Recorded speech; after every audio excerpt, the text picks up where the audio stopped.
You know, it was one of those blistering Texas mornings back in Willow Creek, the kind where the sun feels like it's got a personal grudge against you, and stepping outside is like walking into a furnace.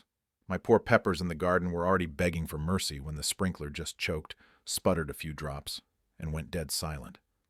I figured maybe a busted hose or something simple, but then my neighbor Bill comes barreling over from across the cul-de-sac, red-faced and waving this crumpled notice like it's on fire, gasping out, "They shut off your water, man. Those HOA tyrants finally did it."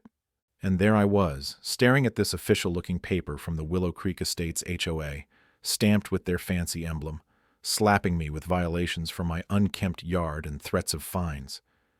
But the real gut punch was realizing they'd actually tampered with my line, cut me off cold, even though I'd never joined their little club, never signed their covenants, never bowed to their rules about perfectly edged lawns or matching shutters. See, I'd bought this old ranch-style house on the edge of their subdivision years ago, inherited from my uncle who was a stubborn old coot, and it came with this ancient well out back, tucked under some sprawling live oaks, the kind of well that's been pumping crystal-clear water since before these cookie-cutter homes even existed. But what these HOA folks didn't bother to check, or maybe just arrogantly ignored, was that their whole shiny neighborhood with its manicured medians and sparkling community pool was hooked right into my well through some dusty agreement from the 80s, when the developers realized their land was bone dry underneath and begged my uncle for access. It wasn't charity. It was a contract, one that gave them rights as long as they played nice. But Evelyn, the HOA president, this sharp-tongued woman in her mid-50s with pearls and a perpetual scowl, she'd had it out for me ever since I let my wildflowers grow a bit tall last spring, said it lowered the aesthetic standards, and made her precious entrance look shabby by comparison, like my independence was a slap to her control-freak ego. So there she was, not even an hour later, pounding on my door like she owned the place, clipboard in hand, shoving another violation notice right under my nose without so much as a "howdy," her voice all clipped and superior. "Mr. Harlan, your non-compliance is disrupting the harmony of Willow Creek. We've taken necessary measures to enforce uniformity, including suspending your unauthorized draw from the shared supply." I just stood there on my porch, the heat waves rising off the driveway, letting her words hang in the air while I felt this slow burn inside. Not anger yet, but that quiet realization of power shifting. I looked her dead in the eye, calm as could be, and said, "Evelyn, you do know I'm not part of your HOA, right? Never have been. My property's grandfathered in, and that shared supply you're talking about, it's mine, every drop."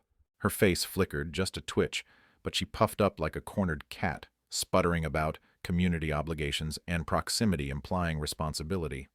How my rogue garden was breeding weeds that could spread and ruin their award-winning flower beds.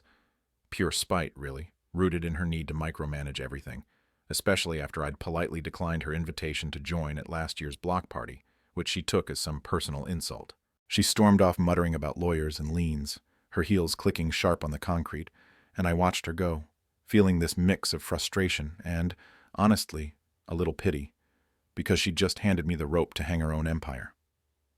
That night, under the stars with crickets chirping, I dug out the yellow deed from my safe, the one spelling out the water rights in faded ink. The developers had paid my uncle a lump sum for perpetual access, but with clauses about mutual respect and no interference. Clauses they'd just shredded by vandalizing my pipe. My blood boiled thinking about it. Not just the audacity, but how it exposed their entitlement, this bubble of privilege built on someone else's backbone.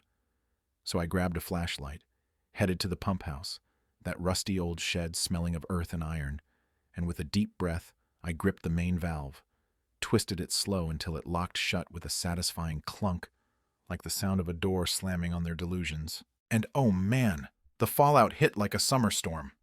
By dawn, their automated sprinklers were hacking up air, lawns that were golf course perfect starting to crisp under the relentless sun, and I could hear the confusion building. Mr. Ramirez next door fiddling with his faucet, yelling to his wife that the pressure was gone, while over at the community fountain, those ornate koi statues stood dry and mocking, no more gentle arcs of water to hide their tackiness. The pool, their summer sanctuary, turned stagnant fast, algae blooming like a bad omen, kids whining from the sidelines as parents shot dirty looks at the clubhouse where the board was huddled in emergency mode. I took a stroll that afternoon, sipping iced tea, watching it unfold. The retired vet, old Mr. Thompson, staring in horror at his prize azaleas wilting, muttering curses under his breath about incompetent fools running the show. Evelyn and her cronies were scrambling, calling plumbers who shrugged and said it wasn't a simple fix. No burst pipes here, just a total cutoff upstream. And upstream was me, though they were too blinded by their own rules to see it yet. The pleas started rolling in by evening, voicemails piling up, Evelyn's voice tight and demanding, "We need to discuss this immediately, Harlan. Turn it back on or face consequences." Then softer ones from board members like Tom the treasurer, almost begging, "Look, there's been a misunderstanding. Let's talk neighbor to neighbor. Get this sorted friendly-like." I let them stew, ignoring the calls, because real change doesn't come from quick fixes. It comes from feeling the sting, and boy did they feel it. The next day, whispers turned to shouts, neighbors glaring at each other, property signs popping up as values dipped, all because Evelyn's power play, driven by her insecurity over losing grip on her domain, had backfired spectacularly. It all crested at the town hall that Friday night.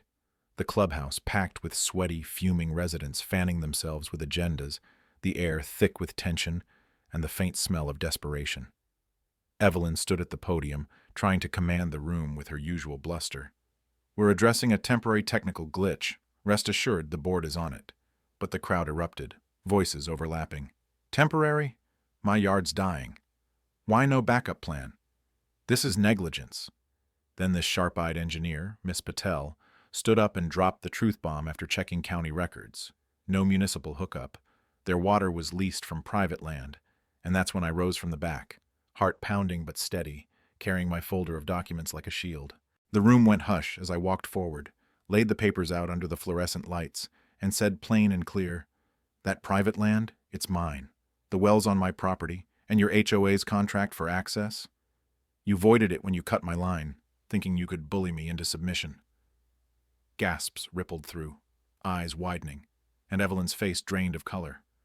She slammed her hand down, voice cracking. "This is extortion. You're holding us hostage over petty grudges." But the crowd turned, murmurs building to shouts. "You did what? You cut him off first?" Her authority crumbling right there, exposed as the petty dictator she was, her motives laid bare. Not community good, but ego, control, resentment toward anyone who didn't kneel. From there, it snowballed into sweet, chaotic justice. Their legal threats bounced back when my attorney fired off a response loaded with evidence. Vandalism, breach, trespass, and caught them red-handed one midnight when my trail cams pinged.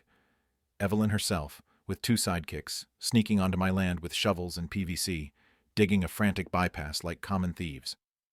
I flipped on the floodlights, stepped out shadows cloaking me, and said coolly, "Really, Evelyn? Adding felony tampering to your resume? Emergency or not, this is my land. Scram before I call the sheriff." They froze, faces pale in the beam, stammering about community crisis before bolting, leaving tools scattered. That video hit the local forums by dawn, and soon news crews were swarming, cameras capturing the parched parks and Evelyn's disastrous presser by the empty fountain, her excuses unraveling as a resident read the contract aloud on air. Access granted only without interference. Memes exploding online. Welcome to Dry Creek, where the HOA drowns itself. Lawsuits flew, not just mine, but residents piling on for damages, negligence, watching board members bail like rats from a sinking ship, assets frozen, their prized clubhouse and playgrounds auctioned off cheap. I snapped them up, not to gloat, but to hold the line, posting simple signs. Private property, no trespass, turning their symbols of power into echoes of failure. Evelyn, facing personal ruin, no insurance for her crimes, sold her McMansion at a loss, and vanished to some drab apartment across town. Her reign ended in disgrace. But here's where it gets real. In the ashes, something better sprouted. A handful of neighbors, humbled and hopeful, knocked on my door weeks later. No demands, just quiet asks. Could we lease the spaces back? Not as an HOA, no fines or power trips. Just a simple group for picnics, kids' playdates. I could have squeezed them, but nah. Life's too short for grudges. We drew up fair terms, modest fees, no nonsense, and it stuck. That first barbecue under the oaks, smoke rising from grills, laughter mixing with the hum of restored sprinklers, kids splashing in the refilled pool. It felt like breathing fresh air after a storm. I joined in, sharing a beer with Bill. No hero worship, just nods of respect, like we'd all learned the hard way about boundaries, entitlement, how crossing lines out of spite can rot a community from within. Looking back as the sun dipped that evening in a blaze of gold, I realized it wasn't about revenge. It was standing firm, letting arrogance self-destruct, and rebuilding on trust, fragile as it was. But tell me, folks, what would you do if some overreaching neighbors or HOA pulled this on you, cutting your lifeline over ego and control? Fight tooth and nail? Forgive quick? Or let them hoist themselves on their own petard? Drop your thoughts in the comments. I'd love to hear your takes on justice, community drama, and where you draw the line.